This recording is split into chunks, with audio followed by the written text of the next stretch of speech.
Now, here we have question number 5. Manganese is the element with atomic number 25 in the periodic table. Calcium is the element with the atomic number 20 in the periodic table. Complete the table 5.1 to show the number of protons, neutrons and electrons in manganese 55 atom. ठीक है ना, and calcium 42. इसमें आपने बताना है. ठीक है. सो manganese का प्रोटॉन नंबर 25 उसने बता दिया है, कैल्शियम का 20 उसने बता दिया है. तो प्रोटॉन कितने हैं इसमें? 25, इसमें 20. न्यूट्रॉन्स कितने हैं? 42 माइनस 20, ये हो गया 22. और इसके 55 माइनस 25 विल गिव यू 30. ठीक है. इलेक्ट्रॉन्स कितने हैं? क्योंकि ये न्यूट्रल है तो जितने प्रोटॉन्स होंगे उतने ही इलेक्ट्रॉन्स होंगे. इसका चार्ज +2 है, इसने 2 इलेक्ट्रॉन लॉस किए हैं, तो 20 minus 2 will give you 18. Right बच्चों? ये होगा इसका सवाल. उसके बाद ये कह रहा है manganese form several oxide, the formula of some oxides these are shown. इतने सारे ऑक्साइड्स मैग्नीज बनाता है.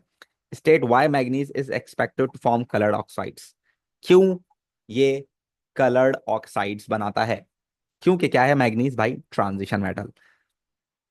As manganese is a transition metal. Manganese क्या है आपके पास बच्चों? ये ट्रांजिशन मेटल है. इस वजह से ये वेरिएबल ऑक्सीडेशन स्टेट भी रखता है, इस वजह से ये कलर कंपाउंड्स भी बनाता है. ठीक है. State which other property of manganese is shown by the formation of several oxides. Several oxides पे इसकी और कौन सी केमिकल प्रॉपर्टी आपको नजर आ रही है? ऑक्सीडेशन स्टेट तो आपको हो गई ना, और कलर्ड वाली बात भी इसने कर दी, तो एक रह गई. कौन सी रह गई बच्चों? It can used as a it can used as a it can used as a catalyst. It can used as a catalyst. ये कैटलिस्ट के तौर पर भी इस्तेमाल हो सकता है. इस वेरिएबल ऑक्सीडेशन स्टेट की वजह से पता चल रहा है ये ट्रांजिशन मेटल है. ठीक है ना भाई. Now they are asking for state the formula of manganese 2 oxide. ये तो बहुत आसान है भाई. मैग्नीज 2 का मतलब है मैग्नीज का चार्ज 2+ है और ऑक्साइड का चार्ज 2- होता है. तो फॉर्मूला क्या बनेगा बच्चों? MnO. मैग्नीज 2 ऑक्साइड का मतलब है मैग्नीज का चार्ज 2+ है यहां पर. ठीक है भाई. MnO2 मत लिख दीजिएगा आप लोग. MnO2 आप गलत लिख सकते हैं, मुझे पता है बहुत सारे बच्चे लिखेंगे भी. ठीक है. खैर, Mn3O4 is found in an ore of manganese. Manganese metal can be extracted from Mn3O4 using aluminum as a reducing agent. Define the term reducing agent. Reducing agent वो होता है जो खुद को क्या कर लेता है बच्चों? ऑक्सीडाइज्ड. क्या कर लेता है खुद को भाई? ऑक्सीडाइज. तो जो ऑक्सीडेशन की डेफिनेशन हैं वो आप लिख लें. ठीक है ना. सो आप लिख सकते हैं species which loses electrons, right? Uses electrons and get oxidized. वो जो इलेक्ट्रॉन लॉस करके खुद को क्या कर ले? ऑक्सीडाइज. उसको बोलते हैं reducing agent. And reduced other species या अदर रिएक्टेंट. ठीक है भाई, उसको हम क्या बोलते हैं? Reducing agent. उसके बाद ये इक्वेशन कंप्लीट करने का बोल रहा है. Complete the simple equation for bye inserting the formula of the missing product and the balance the equation. Missing product क्या लिखेंगे यहाँ पर बच्चों? क्या बन जाएगा यहाँ पर? ये डिस्प्लेसमेंट रिएक्शन हो रहा है ना. क्या बनेगा यहाँ पर? एल्युमिनियम का ऑक्साइड. एल्युमिनियम का ऑक्साइड का फॉर्मूला क्या होगा? Al2O3. है ना भाई. यही होगा ना. एल्युमिनियम का चार्ज 3+ होता है. जब एल्युमिनियम 3+ है तो फॉर्मूला क्या बनेगा भाई? फॉर्मूला बनेगा आपके पास Al2O3. ठीक है. अब इसको बैलेंस कर लेते हैं. जब बैलेंस करते हैं तो इसको बैलेंस कैसे करते हैं भाई? इसको बैलेंस कर लेते हैं. यहाँ देखो आपके पास 4 ऑक्सीजन है और यहाँ पर है 3 ऑक्सीजन.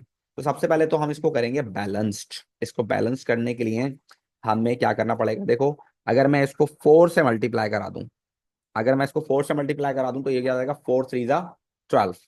और फिर इसको मुझे किससे मल्टीप्लाई कराना पड़ेगा? 3 से. तो 3 4 = 12 है ना भाई. 3 वाले को 4 से करा दिया, 4 वाले को 3 से करा दिया, तो एक जैसा नंबर आ गया. ऑक्सीजन बैलेंस हो गई. 3 4 = 12, 4 3 = 12. ठीक है. अब मैग्नीज को हम बैलेंस कर सकते हैं. मैग्नीज कितने हो गए? 3 3 = 9, यहाँ 9 लिख दें. अल्मोनियम कितने हो गए? 4 2 = 8, आप यहाँ 8 लिख दें. This is balanced chemical equation. ठीक है भाई. उसके बाद ये आ गया मोल्स का सवाल. मोल्स के सवाल में वो क्या कह रहा है? Manganese oxide reacts with dilute hydrochloric acid shown in the equation. Calculate the volume of chlorine in centimeter cube, room temperature and pressure पे when magnesium oxide reacts with 50 centimeter cube of this concentration of HCl. Calculate the number of moles of HCl. कोई मसला नहीं है यार, तुम लोगों के लिए तो मेरे ख्याल से बाएं हाथ का खेल होगा ये. आप देख सकते हो कि कॉन्सेंट्रेशन और वॉल्यूम गिवन है. फॉर्मूला कौन सा लगेगा भाई? Moles is equals to concentration into volume. Volume अगर सेंटीमीटर क्यूब में है तो डिवाइड बाय 1000। कॉन्सेंट्रेशन कितनी है 0.2। वॉल्यूम कितना है आपके पास 50 डिवाइड बाय 1000। बताओ बच्चों कितना आंसर आ रहा है? 0.01 मोल्स आ गए। Good job, very good. Now determine the number of moles of chlorine. अब आपको मोल्स गिवन है किसके? HCl के। आपको मोल्स निकालने किसके? क्लोरीन के। तो रिलेशन किसका बनेगा बच्चों? HCl versus chlorine. पहले इक्वेशन बताएगी क्या कि यार HCl 4 होते हैं तो क्लोरीन 1 बनता है ना भाई। So if you have 0.01 HCl तो क्लोरीन कितना बनेगा बच्चों? X। ठीक है ना, इसको भेजो इधर, इसको भेजो इधर, तो आपके पास क्या हो गया? x is equal to 0.01 divide by 4। क्या आंसर आया बच्चों बताओ? 0.0025। 0.0025 आपके पास आंसर आ गया, right. Now if you want to calculate the volume of chlorine gas in centimeter cube, so if you wish to calculate the volume of any gas in centimeter cube, we know this, we just multiply the moles with 24,000। तो बताओ कितना answer आया? कितना answer आया बच्चों? It would be 60 centimetre cube. That's it. कितना आसान moles का सवाल आया यार, कितना मजे का सवाल है ना भाई। चलो नेक्स्ट पार्ट आपसे क्या कह रहा है? नेक्स्ट पार्ट आपसे वो कह रहा है describe a test for chlorine gas. Chlorine gas का टेस्ट क्या करेंगे बताओ?